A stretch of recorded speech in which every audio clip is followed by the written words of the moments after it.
first moved to San Francisco in 2001, I had been a full-time cyclist for a few years, and I started really noticing all of the bicycles that get locked on the streets and left behind and then stripped to where they're just a frame. Because they seemed like little dead remains, I wanted to paint them so they were more skeletal or more ghost-like. I actually had some light gray paint and started going out to where I had found them on the streets and painting them and photographing them.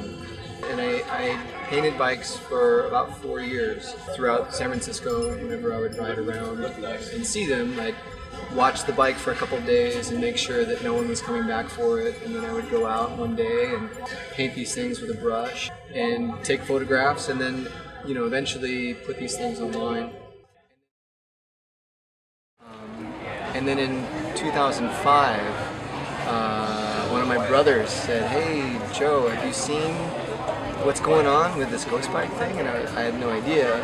And so he said, do a Google search, and so I did, and discovered that people had made bikes in St. Louis and Pittsburgh, and I believe New York had just started at that point.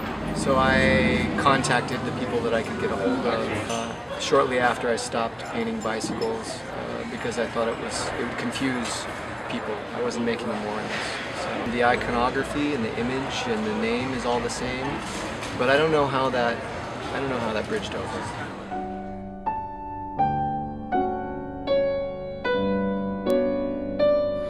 O movimento da Ghost Bike ele começou a crescer junto com o cicloativismo na cidade. A primeira Ghost Bike foi feita na Berrine, que foi em novembro de 2007. Então foi um clima bem legal. Tava a Mona Caron, que é uma grafiteira, uma artista de São Francisco, e ela veio para cá, ela grafitou ali o muro da Praça do Ciclista. Cada um trouxe um pedaço da bike, pintou na hora e escolheu de forma aleatória um local que tinha uma morte de um ciclista. Saiu na mídia e foi a primeira Ghost Bike que teve em São Paulo. Acho que foi a primeira no Brasil. E 2 dias depois a prefeitura tirou. Então a partir desse momento já começou a abrir um pouco o debate.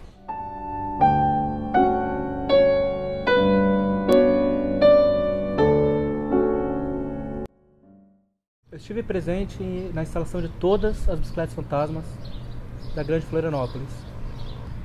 E cada vez que você instala uma Ghost Bike, é uma confusão de emoções. Você imagina cada história e vê que ela podia ser a tua.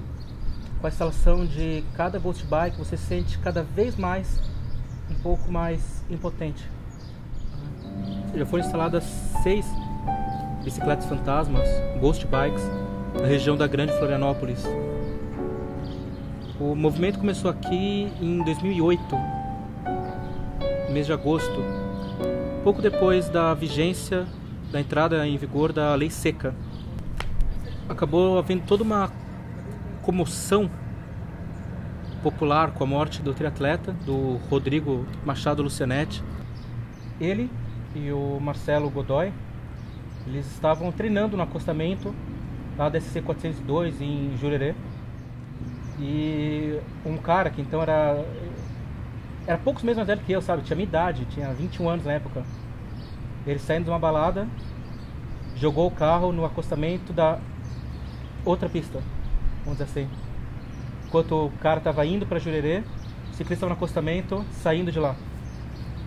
Foi algo que ninguém conseguia imaginar.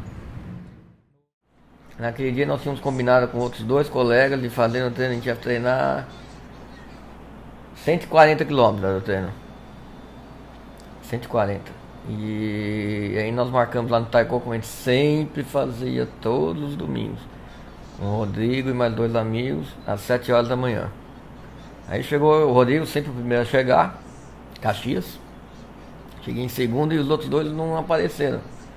Aí eu falei, Rodrigo, vamos embora, a gente vai aquecendo, batendo papo, e não era um domingo feio, tava quase chovendo. Aí chegando aqui no trevo de Jurerê, eu já não lembro mais nada. Eu só lembro quando eu acordei. Aí o SAMU veio, eu vi minha mão toda, tava tudo pendurado pra fora, o pé, tudo. Eu só falava, cadê o Rodrigo, cadê o Rodrigo? Eu tava com, cadê ele? Tá ele? Daí eles falavam, não, ele já foi atendido. E não era, ele morreu na hora. Isso aí não tinha falado nada, ele morreu na hora, não teve chance nenhuma. Cerca de um mês depois, teve o falecimento de outro Rodrigo, num local muito próximo, fica a cerca de 3 km, lá na entrada de Canasvieiras, na SC401. O Rodrigo Vilmar da Costa, ele trabalhava num supermercado local, trafegava no apostamento. Qual não foi nossa surpresa quando ele foi atingido por um motorista embriagado num carro roubado, com placas clonadas, pagou fiança de 2.000 e saiu.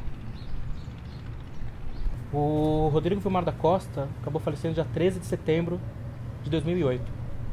2 semanas depois, dia 27 de setembro, a gente colocou a Ghost Bike dele. Apareceram apenas 2 amigos trazendo flores. Foram instaladas junto ao pé da Ghost Bike de Canasvieiras. 1 semana depois da Ghost Bike do Rodrigo Vilmar da Costa, faleceu um ciclista amigo nosso, o Exaú Roberto de Medeiros. Ele estava voltando para casa do trabalho, no horário de almoço, e foi atingido por um motociclista. A Ghost Bike dele não se encontra mais lá. O motociclista não teve culpa completa assim, do acidente. O Exaú trafegava na contramão, na margem da BR. Foi mais uma comoção do momento. E os presentes eram basicamente os membros do grupo que ele pedalava, Mountain Bike Floripa. A questão do Exaú, além de relembrar o respeito que o ciclista deve ter também no trânsito, reforça a importância do capacete. Possivelmente ele estaria vivo se naquela circunstância ele estivesse usando o capacete. No dia 5 de fevereiro desse ano, um motorista estava voltando de uma balada, embriagado,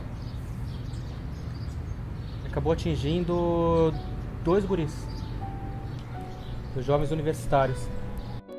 Há 1 ano e pouco eu comecei a praticar Kung Fu e foi lá que eu conheci o Emílio. Aí a gente sempre combinando as coisas, a gente resolveu um dia andar de bicicleta porque ia ter um churrasco, né, do Kung Fu nos ingleses. Os dois bem animados, né, 2º ano de medicina, empolgadaço com as coisas.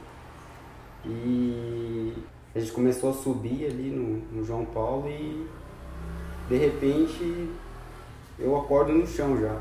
Tentei levantar e o pessoal não deita, te acalma. Aí eu perguntei pelo Emílio.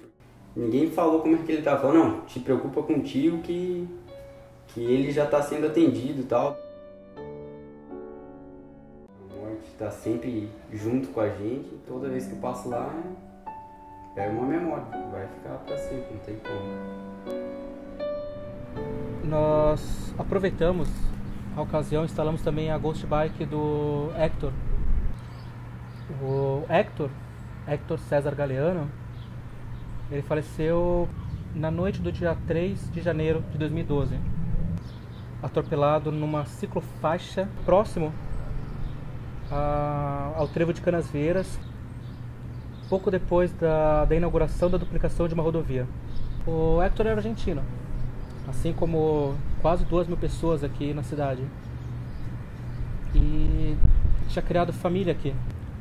A Ghost Bike do Hector foi num domingo, do Emílio no sábado. Simplesmente na América Latina foi a primeira vez que foram instaladas no final de semana 2 Ghost Bikes. A 6ª Ghost Bike aqui de Florianópolis foi uma exceção à regra. Foi a primeira vítima fatal em uma rua do município. Na Avenida Madre Benvenuta, onde ele tombou, atingido por um motociclista, há 6 anos atrás devia ter uma ciclovia. O José Lentes, ele era funcionário de uma universidade, a UDESC. Ele havia tido uns problemas de saúde tanto graves e começou a utilizar a bicicleta para contornar esses problemas. Ele tinha tudo para adquirir mais saúde, mas não. Por causa das condições do trânsito e da omissão pública, a opção dele por pedalar acabou se tornando acabou decretando o fim dele. O acidente com ele aconteceu próximo ao meio-dia, dia 31 de agosto de 2012. No mesmo dia já foi feita a primeira homenagem, um flash mob deitaço. 5 dias depois, numa quarta-feira à noite, pouco mais de 150 pessoas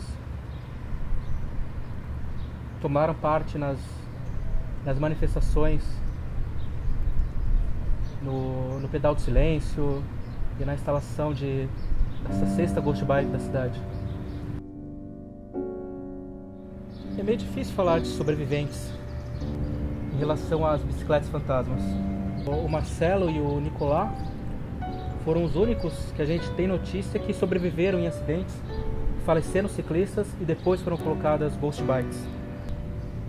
E eu me pergunto, são apenas os ciclistas atropelados sobreviventes? Não são também a família, os parentes, os amigos, os colegas de esporte e os de lazer?